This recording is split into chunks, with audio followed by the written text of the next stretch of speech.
क्या आपने कभी सोचा है कि अगर आप किसी ऐसी जगह फंस जाएं जहां मीलों दूर तक कोई इंसान ना हो, आपके पास खाना पानी खत्म हो रहा हो और मौत हर गुजरते सेकंड के साथ आपके करीब आ रही हो, तो आप क्या करेंगे? एक तरफ आपकी प्यास आपको मार रही है और दूसरी तरफ वो भयानक दर्द जो आपको सोचने भी नहीं दे रहा। आज की कहानी एक ऐसे ही इंसान की है जिसने जिंदा रहने के लिए अपनी जिस्म के साथ वो किया जिसे सुनकर आपकी रूह कांप जाएगी। ये एक सच्ची घटना है। कहानी की शुरुआत होती है एरॉन नाम के एक बिंदास, बेफिक्र और एडवेंचर के शौकीन लड़के से। शुक्रवार की रात है और एरॉन अपने वीकेंड ट्रिप की तैयारी कर रहा है। वो कैनियन लैंड जाने वाला है, एक ऐसी वीरान जगह जहां मीलों दूर तक सिर्फ सूखे पहाड़ और कभी न खत्म होने वाला सन्नाटा है। वो अपना बैग पैक करता है, रस्सियां, पानी की बोतल, टॉर्च, कैमकॉर्डर और एक मल्टी टूल चाकू, जो उसे नहीं पता था कि आगे चलकर उसकी जिंदगी का सबसे अहम हथियार बनने वाला है। लेकिन इसी हड़बड़ी में एरॉन अपनी जिंदगी की सबसे बड़ी गलती करता है। वो घर से निकलते वक्त किसी को नहीं बताता कि वो कहां जा रहा है, ना अपने दोस्तों को, ना अपने परिवार को। उसे लगता है कि वो बस कुछ घंटों के लिए जा रहा है और संडे रात तक वापस आ जाएगा। ये लापरवाही उसे बहुत भारी पड़ने वाली है। शनिवार की सुबह एरॉन अपनी माउंटेन बाइक और गियर के साथ रेगिस्तान में पहुंचता है। वो अपनी धुन में मस्त है। वहां हाइकिंग करते वक्त उसे 2 लड़कियां मिलती हैं जो रास्ता भटक गई हैं। एरॉन उन्हें गाइड करता है और एक शॉर्टकट के जरिए एक खुफिया अंडरग्राउंड गुफा में ले जाता है। यहाँ से हम देखते हैं कि एरॉन कितना खुश मिजाज और जिंदा दिल इंसान है।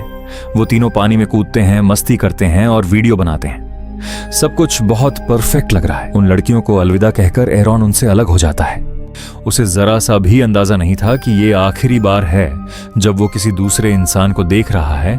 अब वो इस विशाल रेगिस्तान में बिल्कुल अकेला है। एरॉन अब कैनियन की संकरी और गहरी दरारों के बीच से गुजर रहा है। वो एक बेहतरीन क्लाइंबर है, इसलिए वो तेजी से चट्टानों के बीच कूद रहा है। वो एक संकरी जगह पर पहुंचता है जहां उसे नीचे उतरना है।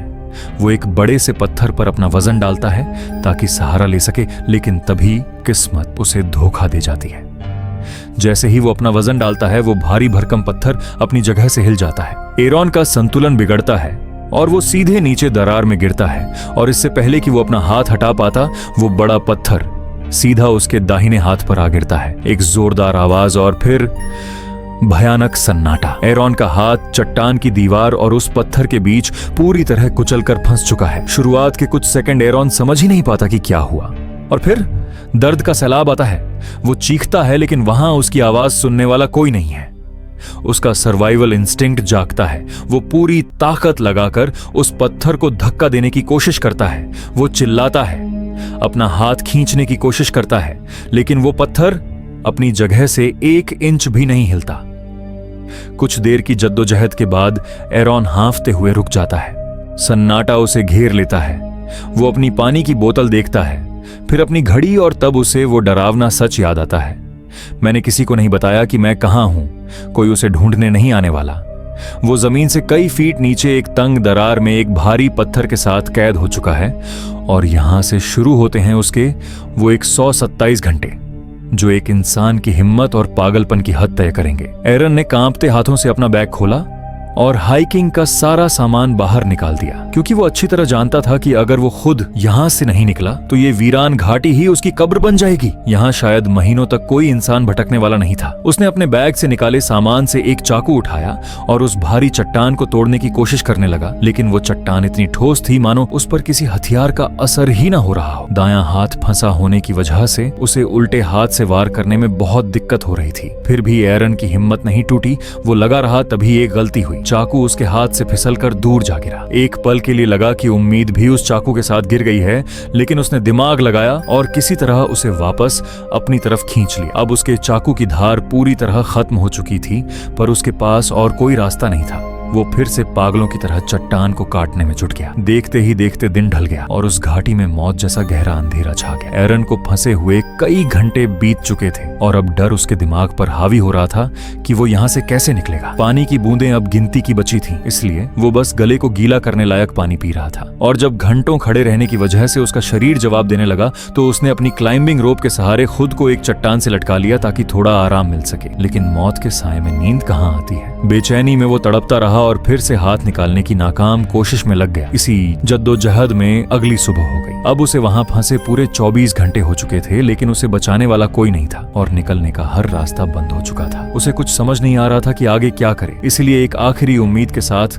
उसने अपना कैमरा ऑन किया और अपनी वीडियो रिकॉर्ड करनी शुरू की। उसकी आवाज में मौत का डर साफ था जब उसने कहा, मुझे यहाँ फंसे हुए 24 घंटे हो चुके हैं और अब मेरे पास सिर्फ 400 मिलीलीटर पानी बचा है। उसने अपने माता पिता के लिए मैसेज रिकॉर्ड किया और गुहार लगाई कि जिसे भी ये कैमरा मिले वो ये आखिरी पैगाम उन तक पहुंचा दे, क्योंकि अब उसकी हिम्मत जवाब दे रही थी। तभी अचानक उसे ऊपर से किसी के कदमों की आहट सुनाई दी। एक पल के लिए उसकी आंखों में चमक आ गई। वो पूरी जान लगाकर मदद के लिए चिल्लाया, लेकिन वहां कोई नहीं था। वो सिर्फ हवा का धोखा था जिसने उसकी उम्मीद को फिर से चकनाचूर कर दिया। धीरे धीरे शाम ढलने लगी और उस तंग जगह में जानलेवा ठंड बढ़ने लगी, जिससे बचने के लिए उसने अपनी हाइकिंग की रस्सियों को ही अपने शरीर पर लपेट लिया। प्यास उसे तड़पा रही थी, पर पानी खत्म होने के डर से उसने बस एक घूंट पिया और किसी तरह वो खौफनाक रात भी गुजार दी। अगली सुबह एक नए आइडिया के साथ उसने रस्सियों से एक पुली सिस्टम बनाया ताकि उस भारी पत्थर को हिला सके, लेकिन घंटों की जी तोड़ मेहनत के बाद भी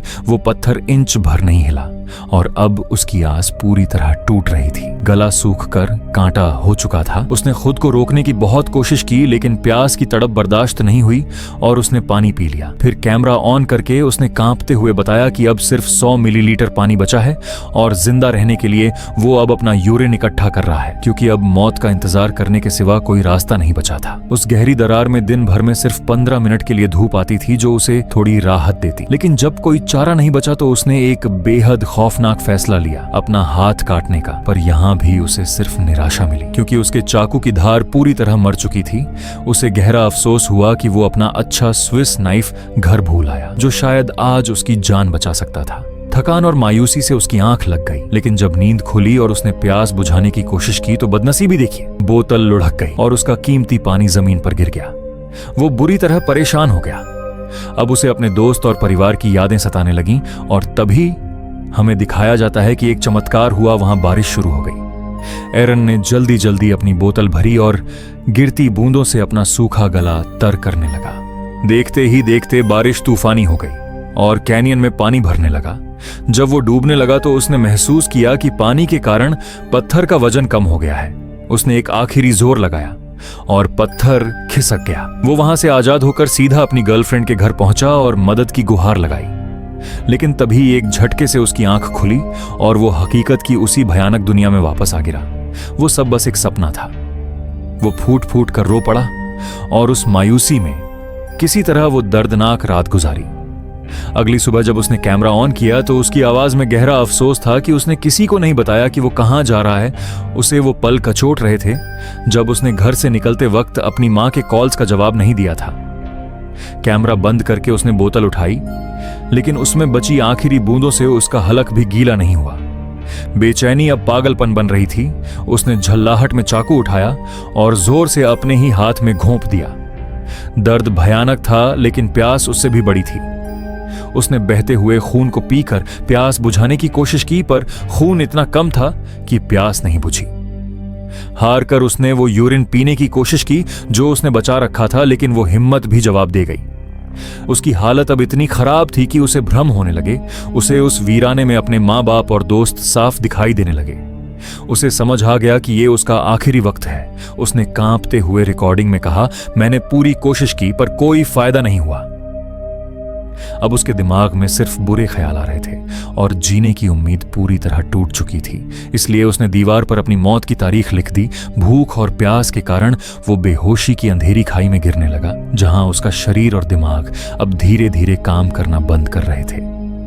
तभी मौत के मुंह में खड़े एरन के अंदर जीने की एक अदम्य शक्ति जागी।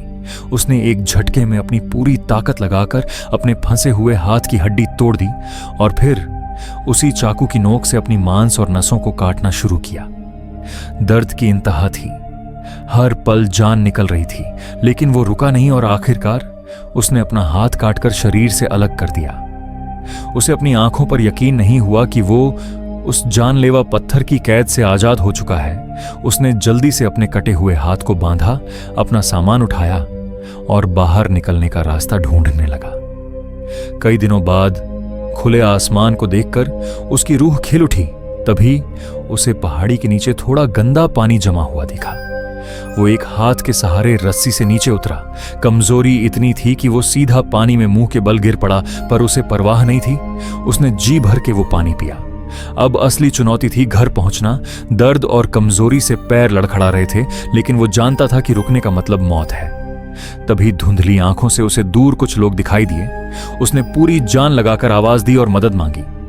उसकी लहूलुहान हालत देखकर वो लोग सहम गए और तुरंत एम्बुलेंस को कॉल किया और उसे पीने को पानी दिया। उसकी हालत खराब होती जा रही थी, उसके अंदर और चलने की ताकत नहीं बची थी, इसलिए वह वहीं बैठ गया। तभी आसमान में हेलीकॉप्टर की गड़गड़ाहट गूंजी।